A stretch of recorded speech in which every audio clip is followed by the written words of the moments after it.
Գյորջյան Կասկադ 60 ամիս փուլային վճարում բազմաթիվ առավելություններ։ Ուզում եմ մի փոքր մեր ուշադրությունը սևեռենք նաև մամուլին, նաև լրատվամիջոցներին, Պարոն Գալստյան, դեպաբար ձեզ եմ ուզում հարց տալ։ Տեսեք, արդյոք արդի Հայաստանում մամուլը ազատ է ընդհանրապես ու ընդհանրապես ԶԼՄ-ների, լրատվամիջոցների ազատությունը ինչն է որոշում, որ Հայաստանում մամուլը ազատ է, օրենքները, ինստիտուտները, թե ընդհանրապես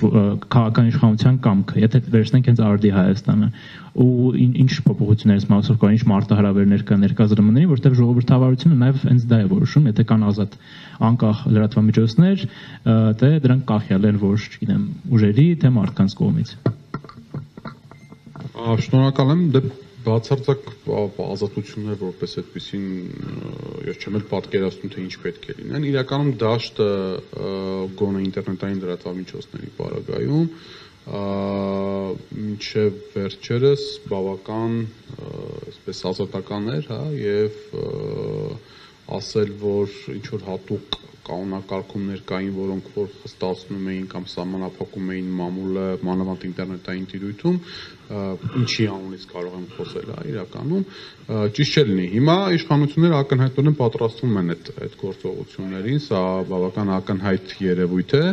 ընդ որում կրկին դա տեղի ունենալու, այսպես ասենք, այդ հիբրիդային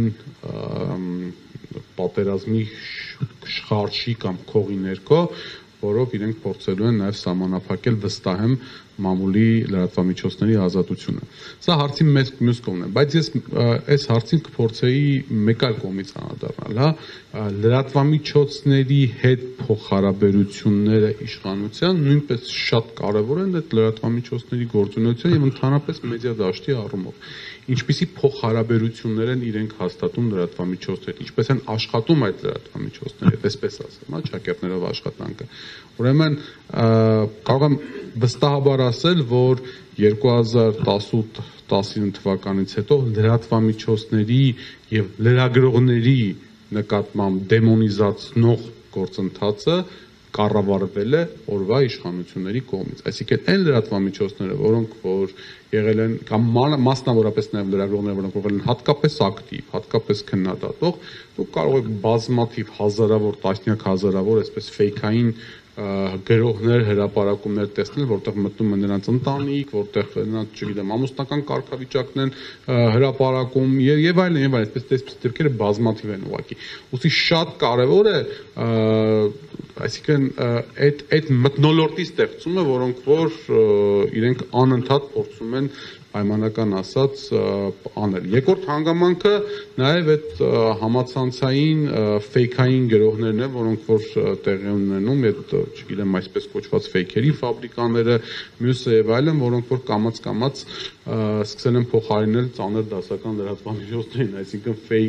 ֆեյքային սնկային կայքերը դարձել են այլևս ինֆորմացիոն աղբյուր, այդ սնկային կայքերի հիման վրա օրինակ քրեական գործեր են հարուցվում, այդ սնկային կայքերը այսպես ինչ որ մեր տեղեկությունների համաձայն գրում են, որ օրինակ չգիտեմ, այսինչ է այսպես է եղել, մեկ էլ միանգամից իրավապահ համակարգը շատ արագ արձագանքում է եւ դրա հիման վրա քրեական գործեր են հարուցվում։ Այսինքն իրականում լրատվամիջոցներ հասկացությունը օրվա իշխանությունը օգտագործում է իր ռեպրեսիվ համակարգը ավելի կատարյալ դարձնելու համար, այսինքն մշակել են մի սխեմա, կա X լրատվամիջոց, որը օդում կախված լուրերի համաձայն կախված է կառավարության աշխատակազմի եւ այդ աշխատակազմում աշխատող մարդկանց հետ, կրկին օդում կախված լուրերի համաձայն, այդ լրատվամիջոցը, որը չի իդենտիֆիկացվում, չունի, չգիտեմ, համանախապակ պատասխանատվությամբ ընկերություն կամ ինչ-որ, հա, կամ ինչ-որ ֆոնդ չի, այսինքն իրավական կարգավիճակ չունի, չես կարող գտնես իրան եւ դատի տաս։ Այդ այսպես կոչված լրատվամիջոցը հրապարակում է, որ օրինակ ասենք Դավիթ Խաչակյանը մարտակցել մեքենայի տակ կներես համատության համար, հա, ու այսպես այդ process-ը շարունակվում է։ Այս սխեման բավական այսպես կանոնակարգված եւ այլևս հա, ու գալիս է участковին Դավիթ Խաչակյանի տուն ու որպես կանոն դատարանել, ասենք խափամիջոցը ամենահավանականությամբ կալանքն է տալիս, հա։ Հետո ուրիշ հոդված են դնում։ Այո, ամենակարևորն է, որ Դավիթ Խաչակյանին տանում են օրինակ ԴՏՊ-բանի ճանապարհատրանսպորտային պատահարի թեմայով, վերջում ասենք փողի լվացմամբ կալանավորում են 2 ամիս օրինակի համար։ Այսինքն այս process-ը, հիմա Դավիթի վրա ֆիքսեցի ընդհանրապես, այս process-ը սա այլևս կրկնում եմ կատարելագործված սխեմա է, որի մեջ ցավոք լրատվամիջոցները կամ այն ինչ որ կոչված է լրատվամիջոցը ասվելու, ինքը լրատվամիջոց չի իրականում, օգտագործվում են որպես այդ պատժիչ ռեպրեսիվ համակարգի մի մաս։ Հիմա թե սա որքանով է կապված մամուլի ազատության հետ, դատեք ինքներդ։